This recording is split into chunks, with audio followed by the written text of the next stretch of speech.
민주당 이재명 대표는 공직선거법 위반 혐의 사건 2심에서 오늘 무죄를 선고받은 뒤 법정 밖에서 기다리던 지지자들에게 허리 숙여 인사했습니다.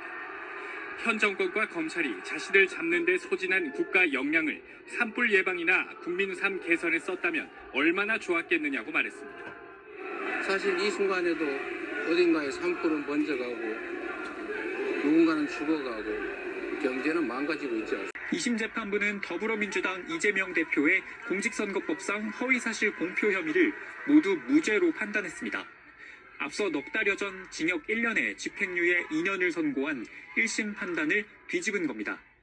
이 대표는 지난 대선 기간 대장동 개발 실무자인 고 김문기 씨를 몰랐다는 취지로 말하고 국정감사에선 백현동 땅 용도 변경에 국토부 협박이 있었다고 말해 공직선거법상 허위사실을 공표한 혐의로 2022년 9월 불구속 기소됐습니다.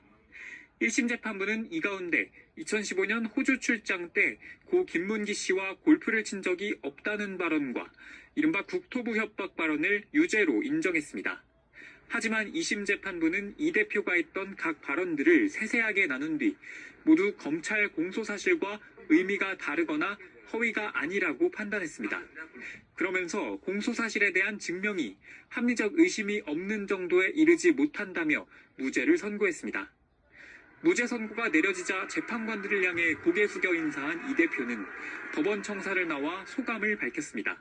진실과 정의에 기반해서 제대로 된 판결을 해주신 재판부에 먼저 감사드립니다.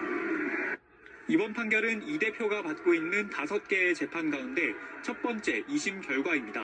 용도를 바꿔준 건 국토부의 법률에 의한 요구에 따라 어쩔 수 없이 한 것이고 1심 재판부는 국토교통부가 구체적인 지역을 특정해 용도 변경을 요구한 것이 아니기 때문에 이 대표가 스스로 용도 변경을 검토했다고 봤습니다. 하지만 2심 판단은 달랐습니다. 2심 재판부는 해당 발언과 관련해 백현동 부지 용도 변경은 국토부의 법률상 요구에 따른 거라고 보는 게 타당하다고 밝혔습니다. 이 대표의 자의적 판단으로 용도 변경이 이루어졌다고 해석하기 어렵다는 겁니다.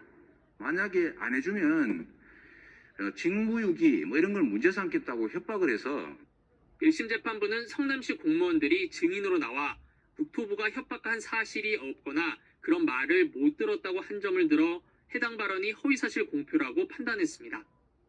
하지만 2심 재판부는 성남시가 공공기관 부지 용도 변경에 대해 다각도로 압박을 받는 상황이었다고 봤습니다. 이 대표가 국토부로부터의 압박을 협박이라는 표현 등으로 과장했다고는 볼 수 있지만 이를 허위사실이라고 단정할 수 없다고 판단했습니다.